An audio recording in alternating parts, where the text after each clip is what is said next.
Jesse Thornfield thought he'd struck gold. He'd just bought a ranch for pennies on the dollar, a place the government had seized for back taxes. 160 acres, a stone house, a working well. It was a dream. But he didn't know he was buying his own grave. At the auction, nobody else bid. Not a single local. They just stared at him, their faces a mix of pity and something else. Something that looked a lot like fear. Now, as the wagon wheels groaned across the dry earth, carrying him and his wife Sarah toward their new home, a sliver of doubt crept into his mind. He'd gotten the deal of a lifetime, or he'd made the biggest mistake of his life. The house stood against the sky like a clenched fist. Made of thick local stone, it looked like it was built to keep something out. Or maybe, to keep something in. Jesse helped Sarah down from the wagon. This was it. Everything they owned, their entire future, was packed in those wooden crates. A railroad injury had ended his old life, but the settlement money was their second chance. This ranch was their second chance. Sarah walked into the house first. It was cold. Colder than it should have been under the warm afternoon sun. She ran a hand along the stone wall of the main room and shivered. She noticed something strange right away. The windows. All of them faced away from the rolling hills to the north and east. It was like the person who built this house never ever wanted to look in that direction. Jesse was outside, checking the well, when he saw him. A rider, coming in slow from the east. The man sat tall in his saddle, his eyes fixed on Jesse. He didn't ride like a man in a hurry. He rode like a man who was sizing things up. He introduced himself as Boone Mackage, their nearest neighbor. Said he ran cattle about 5 miles away. He was old, weathered, with eyes that had seen too much. He said he saw their cook fire smoke and came to welcome them, but his face didn't look welcoming. It looked worried. Boone didn't waste much time with pleasantries. He got right to it. "Folks round here," he said, his voice low. "They got feelings about this place." He told them stories of families who had just disappeared, vanished without a trace, leaving their livestock and all their belongings behind. He told them about travelers who stopped for water and were never seen again. The last family, the ones who lost it to the government, they hadn't just left. They had fled, claimed they didn't feel safe another night. Boone leaned forward in his saddle, his eyes dark. "People whisper about rooms in that house," he said. "Rooms that should never be opened. Places that hold secrets best left buried." That was why no one from the county had bid at the auction. The land had a memory, and around here, memories were long and they were mean.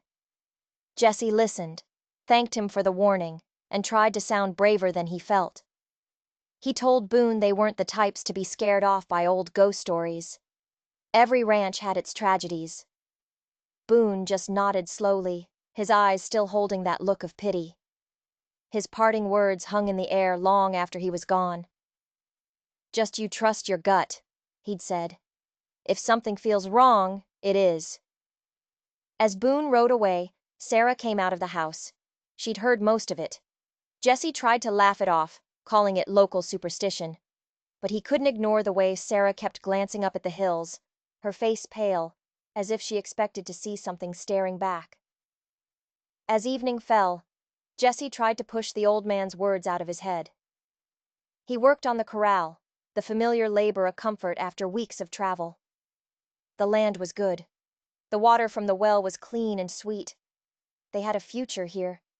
He let himself feel a flicker of hope. This could work. They could make this work. Then Sarah's voice cut through the quiet twilight, sharp with alarm. "Jesse, come look!" She was at the kitchen window, pointing toward the high ridge to the north. Against the darkening sky, silhouetted in the last light of the sun, was a lone figure on horseback. Utterly motionless. Just sitting there, watching them. For nearly an hour, she said, the rider hadn't moved an inch. Jesse squinted, his heart starting to pound a slow, heavy rhythm against his ribs. He looked, but there was nothing there. The ridge was empty, the rider was gone, but the feeling that they were being watched didn't go away. As true darkness fell, blanketing the ranch in an absolute suffocating blackness, neither of them knew that the watcher was still out there. And his long, long wait was finally coming to an end. David Whitlock lay flat on his belly behind a massive boulder, the cold stone seeping into his clothes. For 3 days, this had been his perch. For 3 days he had watched them. His hands, usually so steady, trembled with a rage so pure it felt like a fever in his blood. These people. This man and this woman. They moved around his home as if they owned it. They had no right. They had no right to be on this land that had been soaked in the blood of his family. The memory was as fresh as if it were yesterday, not 22 years ago.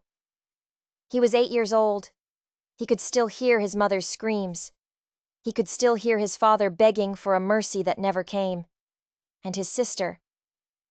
He could still see her little hand reaching for him, her eyes wide with terror, right before the glint of the knife. He'd been found 3 days later by a merchant, a ghost of a boy wandering the plains. He told his story. He told it over and over, but no one listened. The ravings of a traumatized child, they'd said. The sheriff made a few lazy inquiries, found nothing, and closed the case. The ranch was empty, no bodies, no crime. David learned to keep his mouth shut. He buried the memories deep inside, but he never forgot. He never forgot the faces of the men, and he never forgot this place.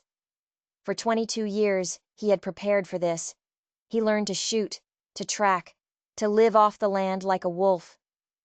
He worked the most dangerous jobs he could find, saving every penny for guns and gear. He molded himself into a weapon of vengeance. And more than anything, he learned patience.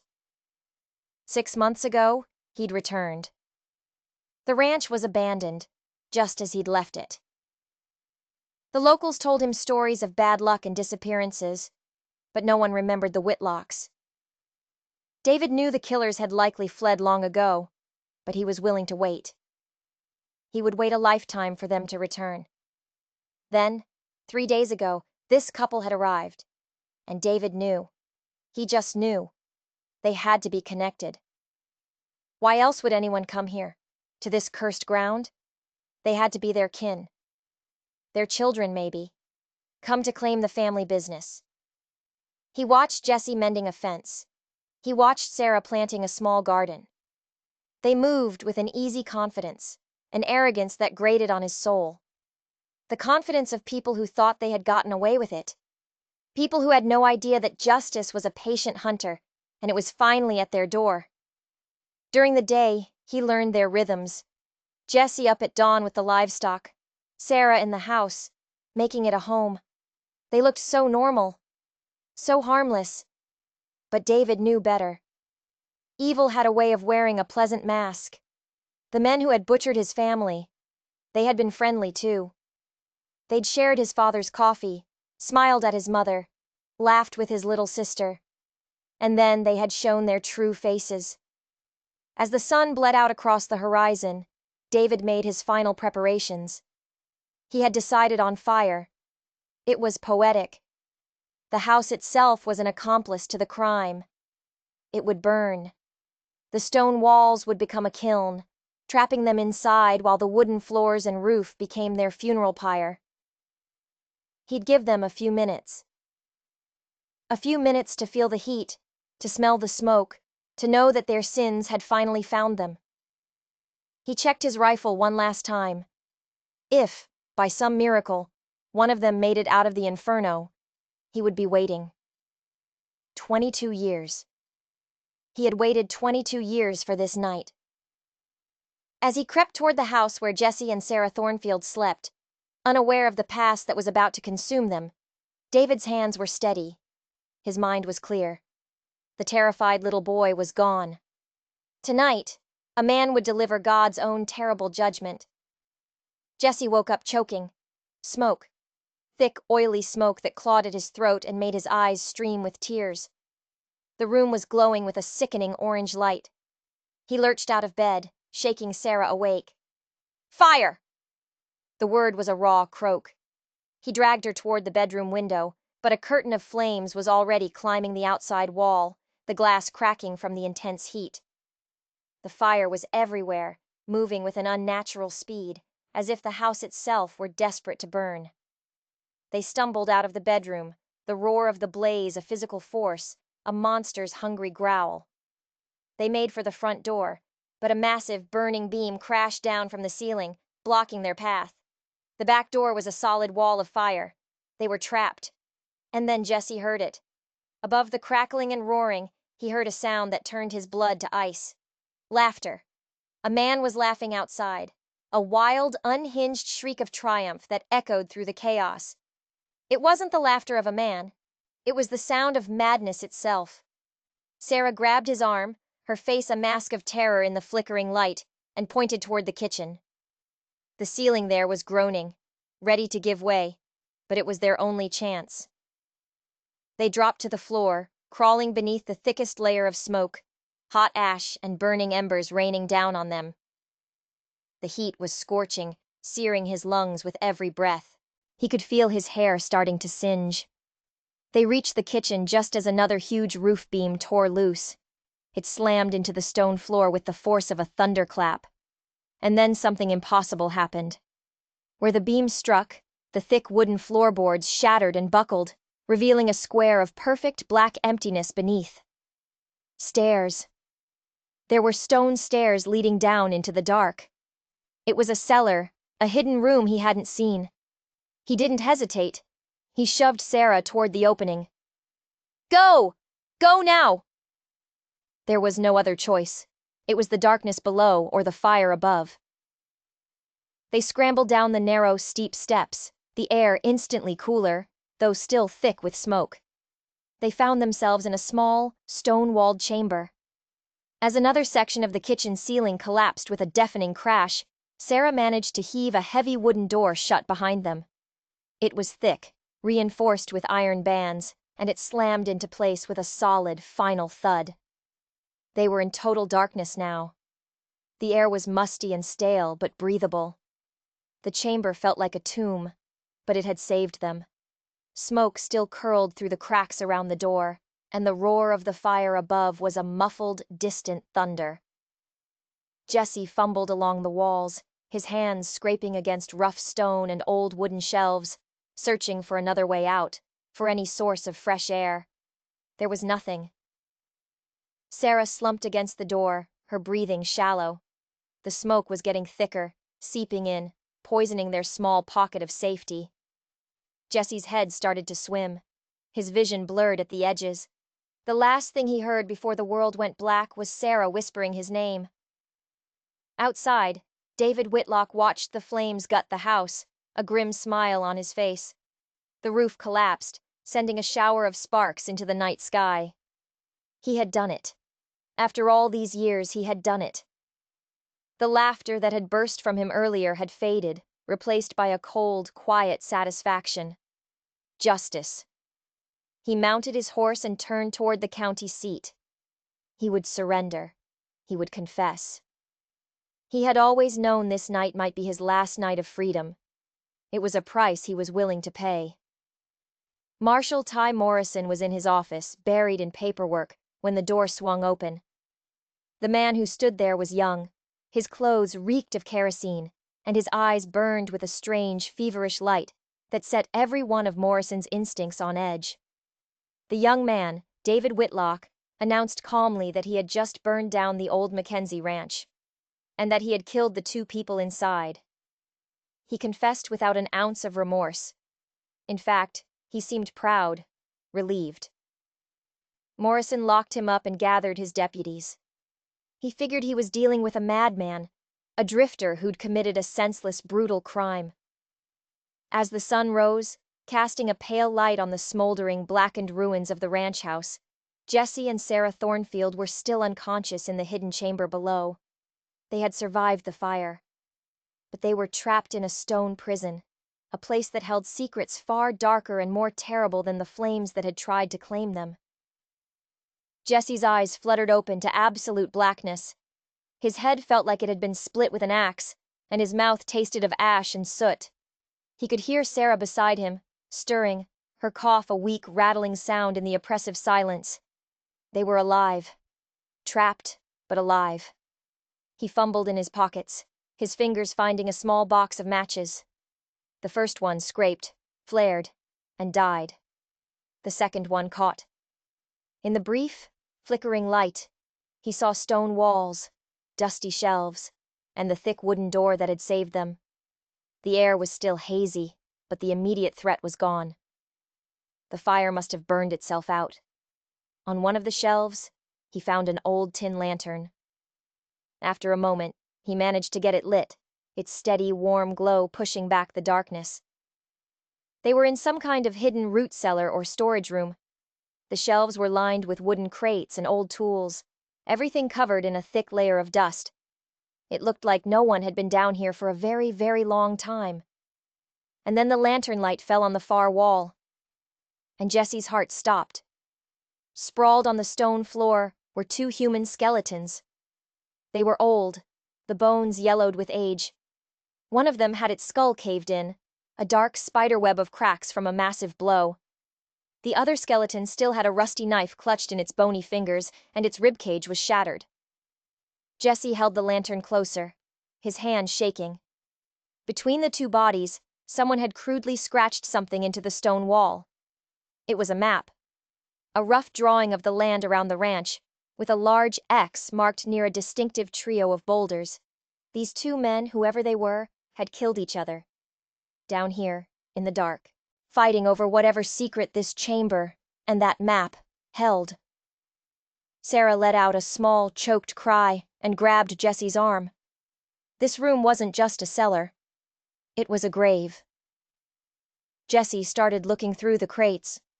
They weren't filled with tools or supplies. They were filled with personal belongings, jewelry, silver coins, fancy clothes, now little more than rotting rags. A woman's locket, a child's small wooden toy. It was a random assortment of things that didn't belong together. It was stolen property, loot from dozens of different people.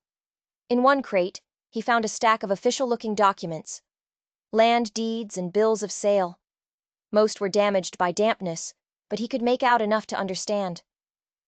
This wasn't just robbery. This was a long-running operation. The heavy door that had saved them was designed to be opened only from the inside. It wasn't meant to keep people out. It was meant to keep people in. After resting for a few hours, their strength slowly returning, they decided to try the door. Jesse put his shoulder to it and pushed. It gave a little. Debris from the collapsed roof was piled against the other side, but it wasn't impassable. With both of them pushing, they managed to force it open enough to squeeze through. They climbed back up into what was left of their home. The stone walls stood, but everything else was a hellscape of charred beams and gray ash. The morning sun was bright, and in the distance, they saw a cloud of dust. Riders. Jesse recognized the uniform of the territorial marshal. They were saved. But as Marshal Morrison and his two deputies rode up, their faces grim, Jesse had no idea that the nightmare was only just beginning. He rushed forward to tell them about the fire, about the laughing man, but Morrison held up a hand, cutting him off. "We know," the marshal said, his voice heavy. "He already confessed." Jesse stared, confused. Morrison continued. "A young man walked into my office at dawn. Name of David Whitlock. Admitted to the whole thing. Said he burned this place to the ground, with you inside." Morrison looked from the ruins of the house to Jesse and Sarah, alive and covered in soot, and a deep frown creased his forehead. He explained that David was locked in a cell, claiming he delivered justice for a crime that happened decades ago.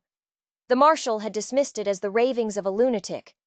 But now he wasn't so sure. Jesse told him about the hidden chamber. He told him about the skeletons. Morrison's eyes widened. He was starting to realize this wasn't a simple case of arson. He was standing on a piece of land that had been hiding its sins for a very long time. And David Whitlock, the man he thought was a murderer, might just be the key to uncovering it all. Marshal Morrison climbed down into the dark chamber, followed by Dr. Benjamin Hayes, the county physician and acting coroner. The lantern cast long, dancing shadows on the stone walls as Hayes knelt beside the skeletons. He worked with a quiet, methodical focus, his instruments clinking softly in the silence. The skull fracture on the first skeleton was brutal, clearly from a heavy, blunt object. The second had died from multiple stab wounds. "Been here a long time, Ty," the doctor murmured, gently probing a fractured rib. 30 years, give or take. But it was the rest of the chamber that told the real story. As Morrison and his deputies went through the crates, the scale of the horror became clear. They catalogued watches, brooches, wedding rings, and gold coins. Each item was a ghost, a remnant of a life cut short. This wasn't the work of simple bandits. This was systematic slaughter, carried out over years. Then one of Morrison's deputies held something up in the lantern light, a silver pocket watch. It was tarnished, but the engraving on the back was still clear. The initials WW. "Whitlock," Morrison said, the name tasting like grit in his mouth.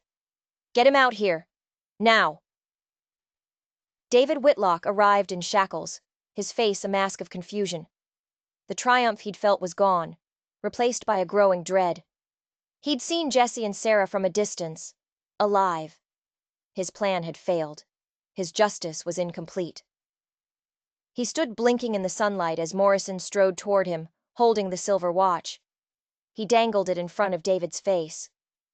"This look familiar to you?" David stared at the watch. His breath hitched. His tough facade crumbled like a sandcastle in the tide. He reached out a trembling, shackled hand and traced the initials. "It was my father's," he whispered, his voice breaking. And then he collapsed, sobbing, the weight of 22 years of grief and rage finally breaking through. For the first time, the story came pouring out of him not as a mad rant, but as a coherent, heartbreaking memory. He told them everything. The friendly welcome from the 2 men at the ranch, waking in the night, hiding under the wagon, frozen in terror, peering through a crack in the floorboards. He described the attack on his parents, the murder of his sister, in chilling detail. He told them how the men had dragged the bodies into the house, how he'd waited until dawn, then ran until his legs gave out. He told them about the years of being ignored, of being called a liar, a crazy child. As David spoke, Dr. Hayes made another discovery among the water-damaged documents in the chamber. He carefully separated the brittle pages. They were deeds, titles, bills of sale, and the signatures were clumsy forgeries. It was a scheme. They lured travelers in, murdered them, and then used forged documents to claim their land and property. But the doctor found something else. Tucked away in a ledger was a series of letters. They detailed transactions, mentioning new arrivals and the disposal of their assets. The killing had gone on for years. Then Morrison saw it. A name he recognized, signed with a flourish on several of the forged deeds. "William Crane," he breathed, a cold dread seeping into his bones. William Crane had been the sheriff of this county 30 years ago. He and his brother, a deputy, had vanished without a trace, right around the time the Whitlock family disappeared. The official story was they'd moved on to chase gold in California. No one had ever questioned it. Morrison looked from the forged signature to the 2 skeletons lying on the floor of the chamber. It all clicked into place with horrifying clarity. The lawman himself. The man sworn to protect these people was the one preying on them. The skeletons weren't victims. They were the killers, the Crane brothers, partners in a reign of terror that had lasted for years, until their greed finally turned them on each other in that dark stone room. Morrison's gaze fell on the crude map scratched into the wall. He now understood what they had been fighting over. It wasn't just the loot in the crates. It was the main prize.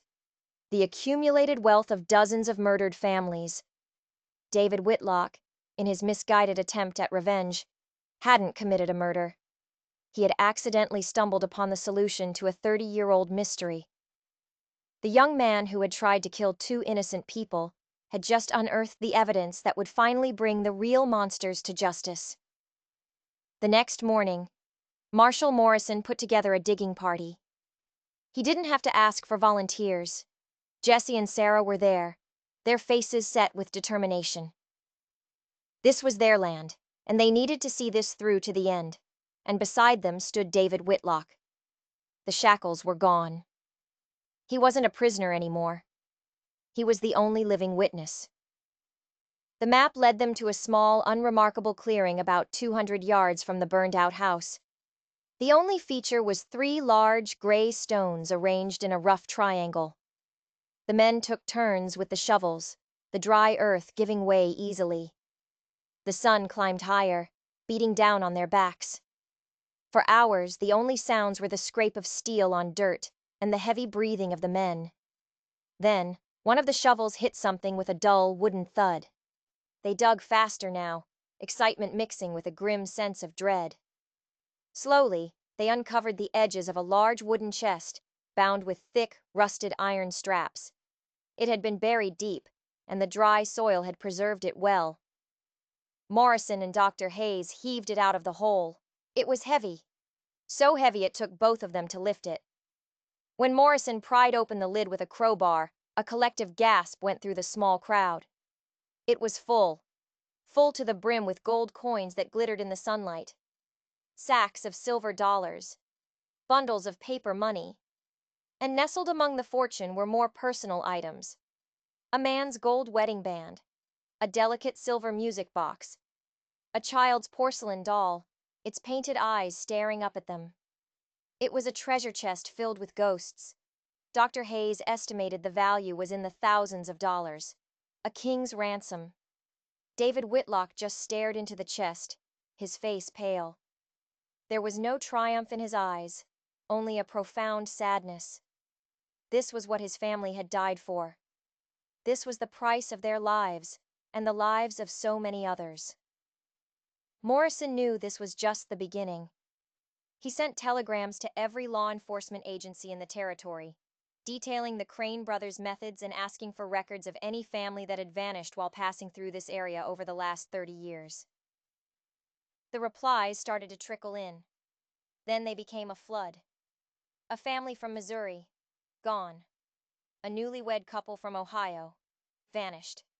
A prospector from Colorado, never seen again. The pattern was undeniable. The Crane brothers hadn't just killed a few people. They had been predators, operating for years, leaving a trail of missing persons that stretched across half the country. Jesse Thornfield stood beside his wife, looking at the treasure that had been dug up on his land. Legally, a strong case could be made that it belonged to him now. The thought made him sick to his stomach. He looked at Sarah, and he saw the same revulsion in her eyes. They didn't need to speak. They both knew what they had to do. That night, David Whitlock found Jesse by the corral. The anger that had fueled him for so long was gone, leaving him looking younger and terribly lost. "I'm sorry," David said, his voice quiet. I was so sure you were them. I almost..." He couldn't finish the sentence. Jesse just nodded. He understood. He understood the kind of pain that could twist a person into something they weren't meant to be. As more telegrams arrived, and the true, staggering number of victims became clear, families began to make the long journey to the ranch. They came carrying faded photographs and letters, their faces etched with decades of unanswered questions and unhealed grief. The long overdue reckoning for the Crane brothers had begun. The days that followed were a blur of grief and discovery. Families arrived, one after another, turning the quiet ranch into a place of pilgrimage. Dr. Hayes and Marshall Morrison worked tirelessly, laying out the recovered items on long tables under a canvas tent. It was a heartbreaking process. An old woman, her hands trembling, picked up a simple silver ring with a single turquoise stone. "It was my brother's," she wept, clutching it to her chest. He was heading to California to make his fortune. We never heard from him again. For 28 years she had wondered. Now she knew. A middle-aged man with haunted eyes identified his father's pocket watch, the one Morrison had first shown to David. He had been a boy of 10 when his parents had vanished on the trail. He had grown up an orphan, always believing they had simply abandoned him. Now, he stood over the open treasure chest and mourned the parents he had never truly known. David Whitlock became the center of this somber gathering. His traumatic memories, once dismissed as fantasy, were now the most valuable tool they had. He walked among the visitors, listening to their stories, and sometimes a flicker of recognition would cross his face. "I remember them," he would say quietly. "Your father gave me a piece of hard candy. Your mother had a kind smile." His words were a small comfort, a confirmation that their loved ones hadn't just disappeared into thin air. They had been here. They had been real. At David's urging, Morrison expanded the search of the property. Following David's vague childhood memories of other campfires and other wagons, they began to excavate other likely spots. They found more graves. 12 more bodies were unearthed from shallow, unmarked pits scattered across the 160 acres. The ranch wasn't just a hideout. It was a cemetery. With each new discovery, the weight of the place grew heavier. Jesse and Sarah knew they could never live here as they had planned. This land could never be a place for raising cattle, for building a simple life. It was consecrated now, by the blood and the sorrow it held. They met with Marshal Morrison and made a formal declaration. They relinquished any and all legal claim to the treasure. They asked that every last dollar be used to compensate the families of the victims. And the land itself, they announced, would be turned into a memorial. A proper burial ground where the dead could finally be laid to rest with dignity. Morrison was stunned by their generosity. The treasure could have made them rich beyond their wildest dreams. Instead, they chose to become the keepers of a graveyard. Sarah began the work herself. Near the spot where the treasure chest had been buried, she started a garden. With her bare hands, she turned the soil, planting flowers for every victim they had identified. It was her way of bringing life back to a place that had only known death. The territorial government, hearing of the discoveries and of the Thornfields plan, stepped in. They declared the site a place of historical significance and provided funds to help build the memorial. A large stone monument was commissioned, and the slow, painful work of carving the names of the dead began. The hidden chamber beneath the house was sealed, a permanent tomb for the evil that had been born there. David Whitlock had found a new purpose. The fire of vengeance that had burned in him for 2 decades had been extinguished, replaced by a quiet, steady resolve. He devoted himself to helping the families, to finding answers, to ensuring that no victim was forgotten. The boy who had sought to become a killer had been transformed into a guardian of memory, a force for healing in the long shadow of an unimaginable crime. 2 years passed. The ranch was no longer the Thornfield place. It was known throughout the territory as the Memorial Grounds. Jesse and Sarah had rebuilt their house, using some of the original stone, but the design was different now. It was open and welcoming, with a large common room where visiting families could gather, share meals, and find comfort in each other's company. They had left the spot above the hidden chamber empty, marking it only with a simple stone cross. David Whitlock had built himself a small, neat cabin on a corner of the property. He was the official caretaker, the historian, the quiet heart of the memorial. He kept meticulous records, corresponding with lawmen across the Western Territories, helping to close cold cases that, in some way, all led back to the evil of the Crane brothers. A proper cemetery now stood where Sarah's first garden had been planted. Neat rows of white headstones marked the graves of the identified victims. The garden itself had expanded, a beautiful, peaceful park filled with flowers and walking paths, a testament to Sarah's belief that life could always reclaim a place from death. Marshal Ty Morrison was now the chief territorial marshal, a promotion he had earned through his brilliant and dogged work on the Crane case. His investigation had ultimately solved 43 separate disappearances, bringing a final, painful closure to families all across the country. The treasure had been fully distributed, a complex legal process that had taken nearly 2 years. For some, it was a fortune that helped them rebuild their lives. For others, it was the return of a simple, priceless memento, a wedding ring or a locket, that meant more than all the gold in the world. Jesse and Sarah had used the reward money offered by the government to start a fund. It paid the travel expenses for families who couldn't afford the long journey to the memorial. No one, they decided, should be kept from visiting the final resting place of their loved ones because they were poor. The story of the ranch had spread far and wide, a dark legend transformed into an inspirational tale of justice and remembrance. On the second anniversary of the fire, a large ceremony was held at the memorial. Over 200 people came. Family members, lawmen, government officials, and neighbors like Boone Mackage, who now looked at the ranch not with fear, but with a quiet respect. David Whitlock stood before the crowd and spoke. He told his story, his voice clear and steady. He spoke of his 22 years of hatred, and how that hatred had almost led him to commit a terrible crime.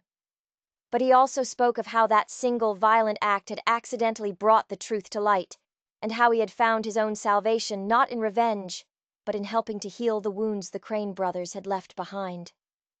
As the sun set, casting long shadows across the rows of headstones, Jesse Thornfield spoke last.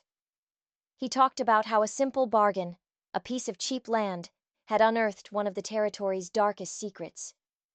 He promised that the memorial would stand forever, a place of mourning, but also a powerful reminder that the truth, no matter how deeply it is buried, can and will be found. That justice can prevail. Later that night, long after the visitors had gone, David Whitlock walked alone through the cemetery. The air was cool and quiet. He stopped at the grave marked with the names of his family: Walter, Mary, and little Sarah Whitlock. He knelt down and placed a hand on the cool stone. He told them in a quiet whisper that it was over, that they had been avenged, that they would never be forgotten. The all-consuming rage that had been his only companion for more than 2 decades was finally gone. In its place was a quiet peace he never thought he would feel again. The ranch that had been a factory of death, a place of unimaginable evil, had become a sanctuary, a place where the dead could rest and the living could heal. If you were moved by this story of justice and redemption, and you believe that even in the darkest of places, a little bit of light can make all the difference, then do us a favor and hit that subscribe button. And don't forget to turn on notifications so you don't miss another story from the strange and mysterious side of history.